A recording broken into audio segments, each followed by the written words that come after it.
আলেম কথা বলতেছে, যাই বলুক না কেন, কোরআনের পক্ষে যদি বলে, যেই কথাটা কোরআনের ভিতরে আছে এই কথাই তো বলছে। এই কথা বলার পরে একটা হইল স্বাভাবিকভাবে, হুজুর দেশের পরিস্থিতি খারাপ, সবকিছু ঠিক আছে বুঝছি, আমরাও তো বুঝি, আপনি বিষয়টা একটু এড়ায় চললেই ভালো হয়। কথা বলার তো ধরন আছে, এতটুকুন ধরন যার যোগ্যতা নাই ওকে নেতা বানায় কে? এটা আমাদের প্রশ্ন।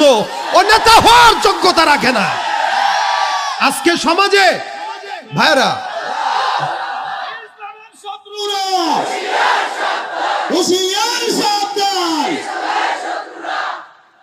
একটা আমাদের বুঝার বিষয়, আজকে সমাজে আমি যদি দেশ বিরোধী কথা বলি আমাকে প্রশাসন ধরবে, কোনো সমস্যা নাই, ধরুক। আমি যদি রাষ্ট্রের বিরুদ্ধে বলি আমাকে ধরুক, কোনো আপত্তি নাই। আমার কথা যদি রাষ্ট্রের বিরুদ্ধে যায়, আমার কথা যদি সরকারের বিরুদ্ধে যায়, আমাকে জেলখানায় নাও, কোনো সমস্যা নাই। আমরা যেতে তৈয়ার, ইসলামের জন্য জেলখানায় যেতে তৈয়ার, কারাগারে যেতে তৈয়ার, ফাঁসির মঞ্চে যেতে তৈয়ার। হ্যাঁ, তবে যারা যারা যারা ইসলামের আলোকে কোরআনের বাণীকে বাধা দিতে চায়, ওলামা একরামকে গালি দেয়, স্টেজের ভিতরে সবার সামনে অপমান করে কথা বলে, ওদেরকেও প্রশাসনের সহযোগিতায় আইনের আওতায় নিয়ে আসা দরকার। ও কোনোদিন নেতা হওয়ার যোগ্যতা রাখে না।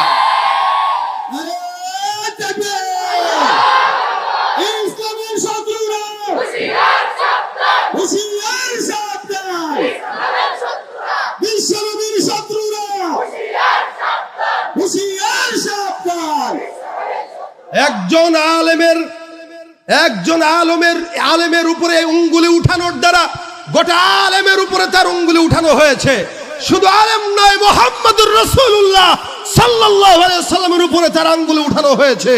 যে আঙ্গুল মুহাম্মদের উপরে উঠে, ওই আঙ্গুল আমরা দুনিয়াতে দেখতে চাই না। ভেঙে দেওয়া হোক, ভেঙে দেওয়া হোক, ভেঙে দেওয়া হোক।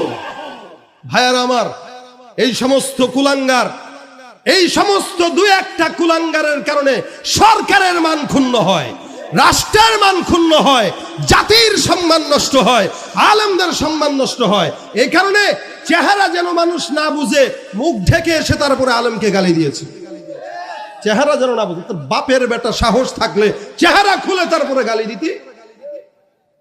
কি গালি দিয়েছে দেখেছেন আপনারা? ওই গালি কোনো মুসলমান দেয়? রাসূল বলেন, ইদা হাদ্দাসা কাযাবা ওয়া ইদা ওয়াদা আখলাফা ওয়া ইদা তুমিনা খানা। তারা যখন কথা বলে মিথ্যা বলে। মুনাফিকদের আলামত হলো ওরা কথায় কথায় গালি দেয়। কথায় কথায় কি দেয়? গালি দেয়। মানতাম যদি আজকে কোনো স্টেজে আলেম বসে নগদ বলে সরকার অমুক অমুক অমুক বা প্রধানমন্ত্রী খারাপ, তখন বলতে পারবে। কারণ একটা রাষ্ট্রের সরকারকেও এভাবে প্রকাশ্যে খারাপ বলা এটা শোচনীয় নয়, দেশের পরিস্থিতি খারাপ হয়। কিন্তু যেই কথাগুলো বলেছে কোরআনের ভিত্তিতে কথা, আজকে একজন আলেমকে গালি দিয়েছে, আগামীকাল আপনাকে দিবে, তারপরের দিন বাবুনগরীকে দিবে, তারপরের দিন মামুন সাহেবকে দিবে, তারপরের দিন ফয়জুল করিমকে দিবে। আমরা চাই না এই সমস্ত কুলাঙ্গারদের সাহস আরো বাড়ুক। যারা সম্মান নষ্ট করে, দেশের সম্মান, ওলামা একরামের সম্মান দিতে জানে না, ওর নেতা হওয়ার যোগ্যতা নাই। ওকে পদ থেকে বাতিল করা হোক, ওকে শাস্তি দেওয়া হোক, এটা আমাদের দাবি মুসলমান হিসেবে, ইমানদার হিসেবে দাবি। আমি কি এটা রাজনীতির বিরুদ্ধে বললাম? আমি কি কোনো দলের বিরুদ্ধে বললাম? আমি আগেই বলেছি, একটা দলে সব মানুষ ভালো হবে এটা স্বাভাবিক না, অস্বাভাবিক। একটা মানুষ দোষ থাকতেই পারে, একটা দলের সব মানুষ সমান এটা না।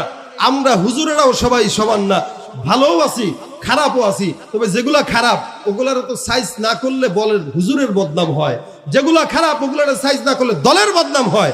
সুতরাং দলের বদনাম আমরা করতে চাই না, আলেমের বদনাম করতে চাই না। অপরাধ কেউ যদি করে, যত বড় হোক না কেন, শাস্তি তার পাওয়া দরকার। এটাই বিধান, এটাই বিধান। ভাই, একজন আলেমকে গালি দেওয়া, কান বাসায় মারবো, দেখেন না আপনারা? এটা কান বাসায় মারবো, এটা কি ধরনের কথা? কারে মারবি তুই? কার গায়ে আঘাত দিবি? যেখানে রসুল বলে সে আমার ওয়ারিস, তুই রসুলের ওয়ারিসের গায়ে আঘাত দিবি? একটু ক্ষমতা হয়েছে তাই? কয়দিন মারবা? কয়দিন আঘাত দিবা? তোমার হাত আছে, আমাদের কি হাত নাই? তাহলে আমরা তো কোনোদিন কাউকে সরাসরি বললাম না, এই থাপ্পড় দিয়ে দাঁত ফেলায় দেবো, বা এই করো পিটাও, এই এটারে এই করো, এটার কান পাছায় দাও। আমরা তো এগুলো বলি না। তুমি এটা বলছো তার মানে তুমি সন্ত্রাস, তুমি এটা বলেছো তুমি জঙ্গি, কারণ মায়ের কথা তোমার মুখে আসছে। এই মায়ের তো জিহাদ, এই জিহাদ মায়ের এগুলো যদি হওয়া লাগে, এটা তো আল্লাহর জন্য হওয়া দরকার। এটা কাফেরদের বিরুদ্ধে বলো, তারপরে দেখবো তোমার বুকের পাটা আছে। আমরা কাউকে বিশ্বাস করি ইমানের জন্য, আমরা কারো সঙ্গে শত্রুতা করি ইমানের জন্য, আমরা কারো সঙ্গে বন্ধুত্ব করি ইমানের জন্য। রাসূল বলেছেন আল হুব্বু ফিল্লাহ ওয়াল বুগদু ফিল্লাহ। মারামারি যদি করা লাগে আল্লাহর জন্য করো, কাটাকাটি যদি করা লাগে আল্লাহর জন্য করো, বুকে যদি জড়ায় ধরা লাগে আল্লাহর জন্য ধরো। এর বাহিরে কোনো কাজ মুসলমান করতে পারে না। আল্লাহ ওরে হেদায়েত দেখ, বলেন আমিন। হেদায়েত যদি কপালে না থাকে আল্লাহ কি করবে, এটা আল্লাহর কাছে বিচার দিয়ে দিলাম। একজন সাহস পায়, একজনেরটা দেখে আরেকজন পায়, এই কারণে অন্যায়কে প্রশ্রয় দিতে নাই। যারা দেখার পরে চুপ থাকে তারা বোবা শয়তান। চুপ থাকাটা আমার দায়িত্ব না, বলা আমার দায়িত্ব, তাই বললাম, ইমানি তাকাদা থেকে বললাম, ঠিক না? হকের পক্ষে সবসময় থাকবেন ইনশাআল্লাহ। পিছনের ভাইরা থাকবে না, থাকবে না এরা। জোরে বলেন থাকবেন তো ইনশাআল্লাহ। আল্লাহ তুমি কবুল করো, বলেন আমিন। যতদিন বাঁচবো ইমানের পক্ষে বাঁচবো, যতদিন বাঁচবো ইমানের পক্ষে কথা বলবো। গায়ে এক ফোঁটা রক্ত থাকতে ইসলামের অবমাননা সহ্য করা হবে না, সহ্য করা হবে না ইনশাআল্লাহ। নারায়ে তাকবীর, নারায়ে তাকবীর। ইসলামের শত্রুরা হুঁশিয়ার সাবধান, আলেম ওলামার শত্রুরা হুঁশিয়ার সাবধান। ওয়াজ মাহফিলে অনেক মানুষ বাধা দেয়, আলোচকরা উঠলে হুজুর সব বলেন, এটা নিয়ে বলেন না। কেন? হুজুর কোরআন হাদিস থেকে বলবেন, এছাড়া বাহিরে বলবেন না। সুদের কথা বললে দরকার নাই, ঘুষের কথা দরকার নাই, মূর্তির বিরুদ্ধে দরকার নাই। তো এগুলো কি কোরআনে নাই? সুদ বলবে না, ঘুষ বলবে না, ধর্ষণ বলবে না, মূর্তি বলবে না। ইসলাম কোন কসুর মাথা, এটা বুঝান আমারে। হ্যাঁ, এগুলা ইসলামে নাই, কোরআনে নাই। কথা বুঝেন নাই? কোরআনে সুদ আছে, ঘুষ আছে, দুর্নীতির বিরুদ্ধে আছে, ধর্ষণের বিরুদ্ধে আছে, চোরের বিরুদ্ধে আছে, মূর্তির বিরুদ্ধে আছে। তাহলে যদি বলেন হুজুর কোরআন হাদিস থেকে বলেন, তা বললে তো এগুলাও বলা লাগবে। তা বলেন সব বলেন, এটা বলেন না। তাহলে কোরআন কোনটা, ইসলাম কোনটা, আপনি কোন ইসলাম পালন করেন আর আমরা কোন ইসলাম পালন করি, এটা একটু আমাদের জানা দরকার। সবই তো কোরআনে আছে, বলবো না কেন? বলে এই জায়গাটায় আমার ঘাও আছে, এই কারণে বলেন না। লাগাইলে তো ব্যথা লাগে, মলম লাগাইলে তো জ্বলবেই। দুনিয়ার সব মানুষ যদি ডাক্তারের প্রেসক্রিপশন মোতাবেক যেভাবে চলে, ওলামা একরামের প্রেসক্রিপশন মোতাবেক যদি চলতো, তাহলে দুনিয়াতে এই লন্ডভন্ড অবস্থা হইতো না। আর কারা বাধা দেয় জানেন?